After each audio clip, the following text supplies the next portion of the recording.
అందరికీ నమస్తే అండి. విజయ్ సక్సెస్ ఫార్ములా ఏమిటి? టీవీకే పార్టీ పోటీ చేసిన తొలి ఎన్నికల్లోనే 108 సీట్లు గెలవడానికి కారణాలేమిటి? ఇది దేశవ్యాప్తంగా కూడా కొత్తగా రాజకీయ పార్టీ పెడుతున్న వాళ్ళలో మెదులుతున్న ప్రశ్న.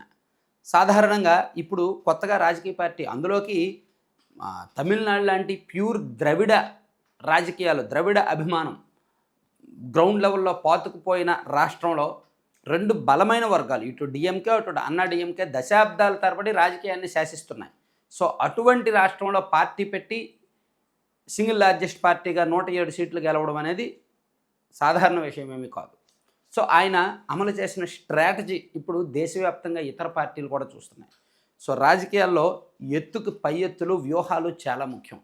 సో ఈయన ఏం స్ట్రాటజీని అమలు చేశారు? నిజానికి విజయ్ తెర ముందు ఉన్నప్పటికీ తెర వెనక 5గురు బలమైన నాయకుల్ని వ్యూహకర్తలుగా పెట్టుకొని, అంటే రాజకీయాలకు సంబంధం ఉన్న వాళ్ళని, ఏదో సెఫాలజిస్ట్ని ఏమీ తెచ్చుకోలే, ప్రశాంత్ కిషోర్నో లేదంటే ఇంకెవరినో తెచ్చుకోలేదు. పని చేశారు, సెఫాలజిస్టులు కూడా పని చేశారు, కానీ వాళ్ళు కూడా లిమిటెడ్ పాత్రకే పరిమితమయ్యారు. కానీ తమిళనాడు రాజకీయాలు తెలిసిన సీనియర్ నాయకులు, అన్నా డిఎంకేలో గతంలో పనిచేసిన వాళ్ళని తెచ్చుకొని కొన్నాళ్ళు వాళ్ళకి ఎలక్షన్ వార్ రూమ్ బాధ్యతలు అప్పచెప్పారు, అండ్ కోఆర్డినేషన్ బాధ్యతలు వేరే వాళ్ళకి అప్పచెప్పారు. ఇవన్నీ ఒక ఎత్తు అయితే, తెర ముందు విజయ్ చాలా ఆచితూచి వ్యవహరించారు. అందులో ముఖ్యమైన విషయం ఏమిటంటే ఆయన మీడియాకు దూరంగా ఉన్నారు.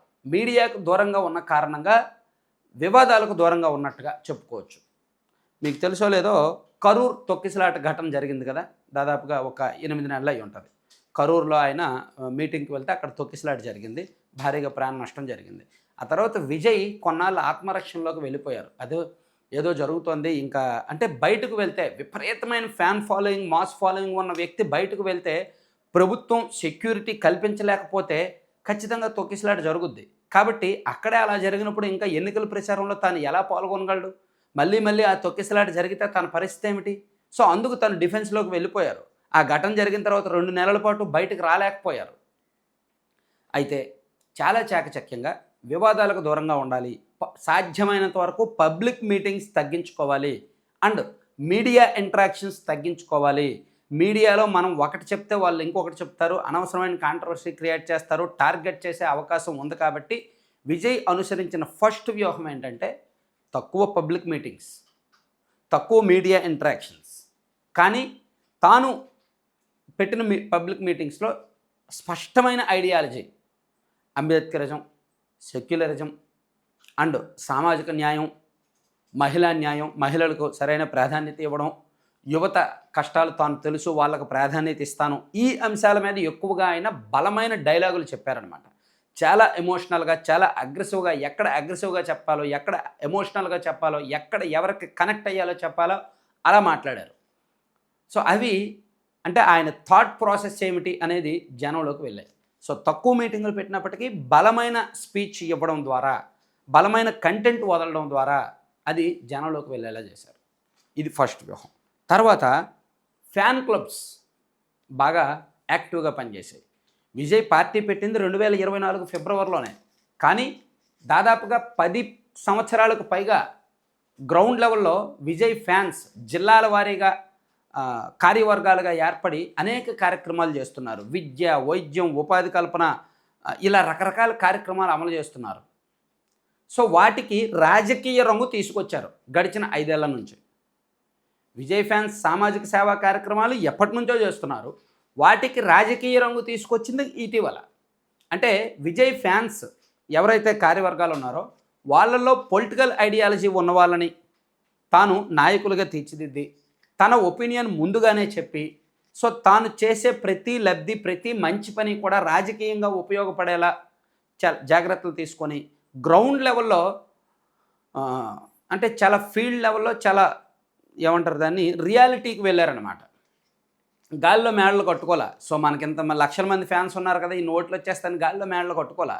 ఎప్పటికప్పుడు ఫ్యాన్స్ని యాక్టివేట్ చేశారు, ఫ్యాన్స్ సంఘాలను ఎప్పటికప్పుడు తాను ఇంటరాక్ట్ అయ్యారు, పిలిపించారు, జిల్లాల వారీగా మీటింగ్లు పెట్టారు, మార్పులు చేర్పులు చేశారు. వాళ్ళ పొలిటికల్ ఐడియాలజీ ఉన్న వాళ్ళని ఒక ఏమంటారు, ఒక సెపరేట్ కార్యవర్గంగా ఏర్పాటు చేశారనమాట. సో అలా ఫ్యాన్ క్లబ్స్ని, ఫ్యాన్స్ని రాజకీయ నాయకులుగా తీర్చిదిద్ది, కొత్త నాయకులుగా తీర్చిదిద్ది, ఆ జిల్లాల వారీగా ఒక ఐడియాలజీ క్రియేట్ చేయడంలో, ఒక గ్రూప్ క్రియేట్ చేయడంలో సక్సెస్ అయ్యారనమాట. సో వాళ్ళల్లో చాలామంది ఇప్పుడు ఎమ్మెల్యేలుగా గెలిచారు. సో ఇది మరో స్ట్రాటజీ, సక్సెస్ ఫార్ములా అని చెప్పుకోవచ్చు. ఇక మరొకటి సోషల్ మీడియా. సోషల్ మీడియాను విజయ్ పార్టీ వాడుకున్నంతగా ఇంకెవ్వరూ వాడుకోవాలి. సో సోషల్ మీడియాని ఎంత ఎక్కువగా వాడుకుంటే అంత మంచి రిజల్ట్స్ వస్తాయి. ఎదుటివాడి మీద బురద జల్లడానికి సోషల్ మీడియా ఉపయోగపడుతుంది. తనను తాను మంచిగా ప్రూవ్ చేసుకోవడానికి సోషల్ మీడియా ఉపయోగపడుతుంది. సో అందుకు ఈ ఈ ఎన్నికల్లో విజయ్ పార్టీ సోషల్ మీడియాను తమ బలమైన ప్రచారాస్త్రంగా వాడుకుంది. విజయ్ ఒక మీటింగ్లో మాట్లాడితే, ఎక్కడో కోయంబత్తూరులో మాట్లాడితే అది చెన్నైలో ఉన్న వాళ్ళకి, మధురైలో ఉన్న వాళ్ళకి, తిరుచిలో ఉన్నవారికి, అన్ని చోట్ల ఉన్నవారికి కనెక్ట్ అవ్వాలంటే సోషల్ మీడియానే సాధ్యం. సో విజయ్ అక్కడ ఇచ్చిన ఎమోషనల్ స్పీచ్ని,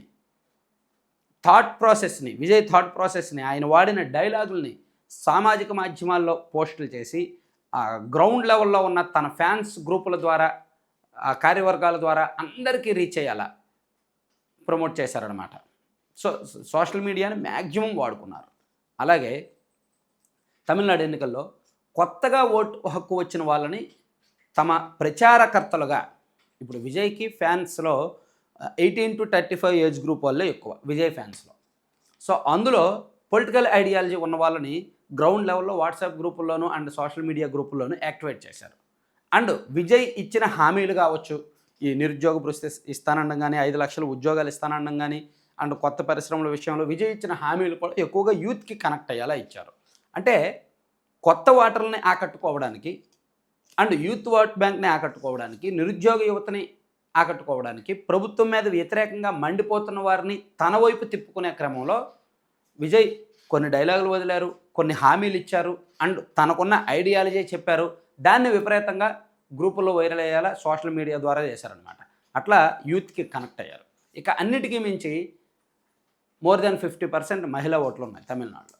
సో మహిళలకు కనెక్ట్ అవ్వాలంటే ఏదో ఒక సరైన పథకం ఉండాలని చెప్పి నెలకు 2,500 అండ్ వంట గ్యాస్, ఈ రెండు కూడా విస్తృతంగా జనంలోకి వెళ్ళేలా చేశారు. కూటమి కూడా చూడండి, 2024 టీడీపీ కూటమి ఏం చేసింది? ఏడాదికి 3 సిలిండర్లు, అలాగే ఆడబిడ్డ నిధి కింద నెలకు 1,800 ఇస్తామని, అలాగే ఉచిత ఫ్రీ బస్సు ఇస్తామని చెప్పింది కదా. అంటే మహిళా ఓట్లు కీలకం ఏ రాష్ట్రంలో అయినా సరే. అందుకే మీరు అబ్జర్వ్ చేశారో లేదో, ఏ రాష్ట్రంలో అసెంబ్లీ ఎన్నికలు జరిగినా సరే అక్కడ ఖచ్చితంగా మహిళలకు నెలకు 2,000, 2,500, 1,800 ఇస్తామని ప్రతి రాజకీయ పార్టీ హామీ ఇస్తుంది. ఇక్కడ విజయ్ కూడా అదే తరహా హామీ ఇచ్చారు. ఇస్తూనే సిలిండర్ల గురించి కూడా ఒక హామీ ఇచ్చారు. ఇట్లా మహిళా ఓట్ బ్యాంక్ మీద ఫోకస్ పెట్టారు. దాంతోపాటు తన పార్టీలో 24 మంది మహిళలకు సీట్లు కేటాయించడం ద్వారా తాను మహిళల విషయంలో ఎటువంటి క్లారిటీతో ఉన్నారనేది స్పష్టంగా చెప్పారనమాట. అంటే స్ట్రాంగ్ ఓట్ బ్యాంక్ ఏంటి, ఏ ఓట్లు తనకు వచ్చే అవకాశం ఉంది, ఎక్కడెక్కడ పొలిటికల్ గ్యాప్ ఉంది, ఎక్కడెక్కడ నాయకత్వం ఏముంది, సో ఎక్కడ ఎటువంటి లీడర్షిప్ అవసరం అనేది ముందుగానే గుర్తించి గమనించి గడిచిన 2 ఏళ్లుగా చాలా జాగ్రత్తగా చేసుకుంటూ వచ్చారు. దీనన్నిటికీ ప్రధాన మూలం ఏంటంటే, దాదాపుగా 2 ఏళ్ల కిందట పార్టీ పెట్టిన కొత్తలో ఈ సభ్యత్వ నమోదు కార్యక్రమం చేశారు చూసారా. పార్టీ పెట్టిన కొత్తలోనే 1,07,00,000 మంది సభ్యులు టీవీకే పార్టీలో చేరారు. అలా సభ్యులుగా చేరిన వారిలోనే ఎక్కువ మందిని వీళ్ళు ఆ సభ్యులనే, 1,000,000 మంది సభ్యులంటే మామూలు విషయమా, వాళ్ళనే వీళ్ళ ప్రచారకర్తలుగా, గ్రౌండ్ లెవెల్లో ఎక్కువగా వర్క్ చేసే వాళ్ళుగా, కార్యవర్గ సభ్యులుగా ఎంచుకున్నారనమాట. వాళ్ళని విస్తృతంగా ఎంచుకున్నారు, విస్తృతంగా వాడుకున్నారు. అదే బాగా ఉపయోగపడింది. అందుకే సొంత మీడియా ఛానల్ లేదు, సొంత పత్రిక లేదు, సొంత కార్యకర్తల బలం లేదు. కేవలం ఫ్యాన్స్, కేవలం ఈ కార్యకర్తలు మీన్స్ ఈ ఎవరైతే పార్టీలో సభ్యులుగా చేరారో వాళ్ళే గెలిచారు. దీనికి ప్రధాన కారణం అనేక వ్యూహాలు. సో అంత ఈజీ కాదు. అందుకే విజయ్ గెలవడని అందరూ భావించారు. ఇదంతా కూడా ముందు ఎవరికి తెలియదు, బయటికి తెలియకుండా చాలా చాకచక్యంగా చేశారు. అందుకే దేశంలో ఉన్న 99% ఆఫ్ మీడియాలు, సోషల్ మీడియా సంస్థలు, సర్వే సంస్థలు, ఎగ్జిట్ పోల్ సంస్థలు, పెద్ద సర్వే సంస్థలన్నీ కూడా విజయ్కి 15 సీట్లు వస్తాయి, 10 సీట్లు వస్తాయి, 8 సీట్లు వస్తాయి, 7 సీట్లు వస్తాయని చెప్పారు. అందులో నేను కూడా ఒకండి. కానీ గెలిచిన తర్వాత అసలు ఇతను ఏం చేసి సక్సెస్ అయ్యాడు అనేది డీకోడ్ చేశారు. ఆ డీకోడ్ చేసే క్రమంలో అతని ఆలోచనలు, అతని థాట్ ప్రాసెస్, అతని స్ట్రాటజీలు అన్నీ కూడా బయటకు వస్తున్నాయి. సో ఇవి అత్యంత కీలకమైనవి అన్నమాట. Thank you.